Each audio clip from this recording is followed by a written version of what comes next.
joy to be here in Shkodër and to meet the young people and to see the enthusiasm to try to live their faith, which is not easy. Është punë shumë e bukur që unë jam sot këtu në Shkodër dhe të shikoj të gjitha të rinj, të cilët përpiqen të jetojnë si të krishterë dhe e di që kjo nuk është e lehtë.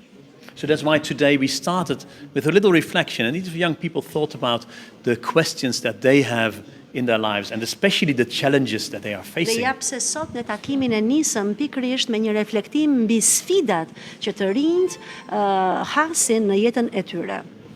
It's good to be realistic about the challenges that we have to face in our daily life, but then of course the question is, how can I face these challenges? Po, është diçka shumë realiste që ne të kuptojmë të cilat janë sfidat e jetës tonë, por pastaj kemi edhe një pyetje tjetër, si të përballemi ne me këto sfida?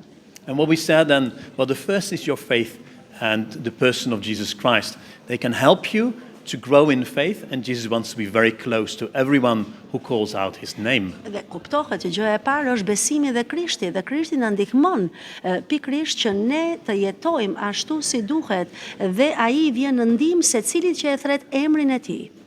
And the second is that we are all invited to be Christians in our daily lives and trying to be that together with others as the community. Dhe gjithashtu, ne jemi të thirrur që të jemi të krishterë për çdo ditë të jetës sonë dhe jemi të thirrur që të jemi të krishterë dhe ta jetojmë jetën tonë si të krishterë së bashku me bashkësinë që na rrethon.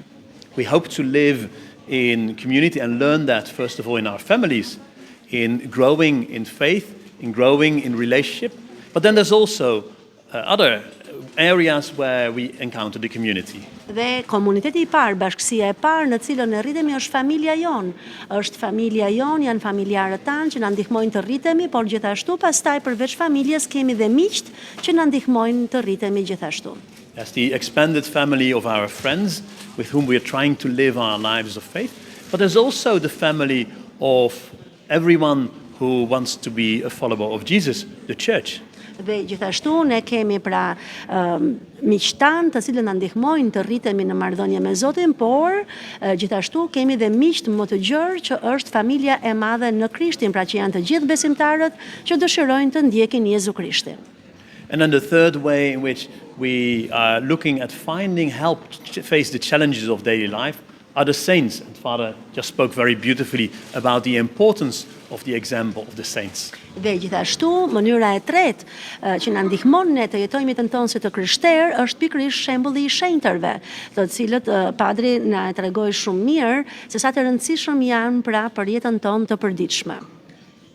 And that said, we're now trying to invite the young people to think about it themselves, talk about it in little groups, and then come back in a larger group with all their questions. Dhe prandaj ne kemi ftuar të rinj që të mendojnë për këto gjëra, të flasin në grupe të vogla dhe pastaj të vinë në grupin e madh me një diskutim më të gjerë.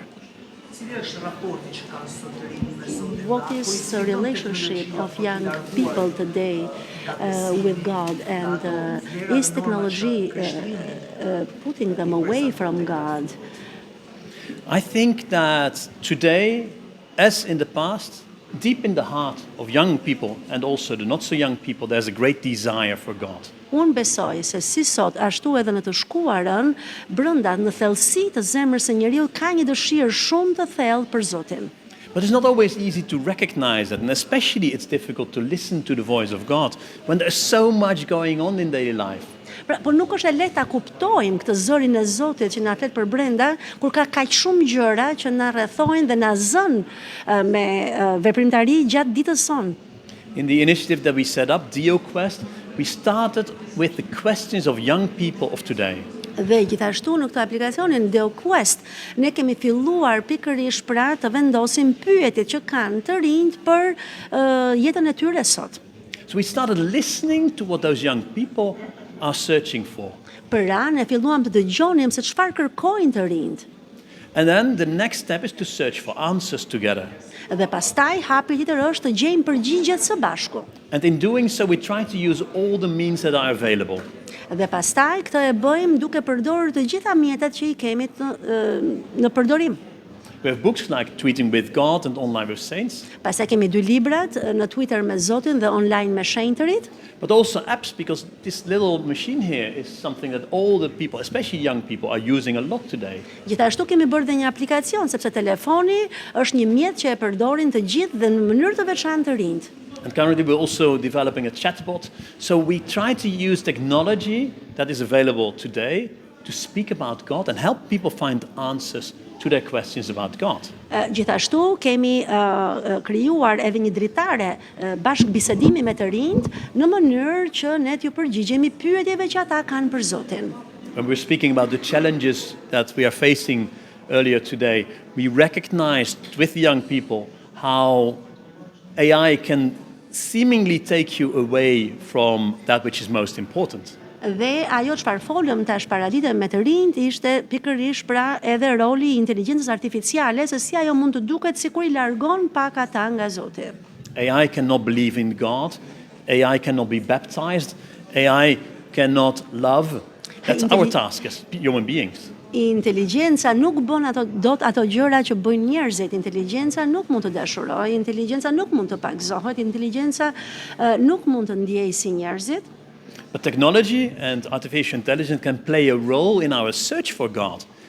Por inteligjenca artificiale, teknologjia mund të luajë një rol të rëndësishëm në kërkimin ton të Zotit. So in that sense, I think the questions that young people have today, they are a sign of their searching, and technology can help them to find answers. Pra, pyetjet që bëjnë të rinj sot tregojnë se ato po kërkojnë Zotin dhe teknologjia mund I ndihmojë ata që ta gjejnë.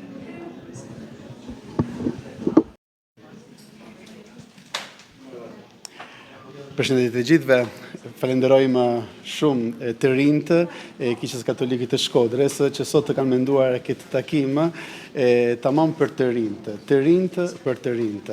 Sot jemi këtu edhe në emrin e Komisionit Diocezana e Rinore për të folur për shënterimin. Shënterimin që na duket një fjalë pak të çuditshme sepse e përdorim pak, por në fakt është realiteti që na përket plotësisht. Shënterit nuk janë njerëzit të përsosur, njerëzit të larg nesh, por janë njerëzit me të vërtetë që jetojnë këtu mes nesh, bile jemi ne, sepse besojmë në Zotin. Edhe Zoti çfarë bën për ne, na mundëson për të jetuar talentat, dhuratat, për të dhënë kontributin ton dhe për të krijuar një botë më të mirë. Në fakt sot jemi duke folur të rinjt dhe jemi duke prezantuar shumë njerëzit, burrat, gratë të rinjt që kanë jetuar para nesh, po që duke jetuar thellësisht, duke vendosur plotësisht vetë në shërbimin e të tjerëve, na kanë treguar bukurinë për të qenë të krishterë dhe për të besuar në Zotin. Edhe sot jemi me të vërtetë shumë të kënaqur edhe vlerësoj puna që të rinjt kanë vendosur për të krijuar këtë takim. Sot këtë fjalë kena që është bukur që japim kontributin ton për të mirën e të gjithëve. Afër meje kemi edhe Don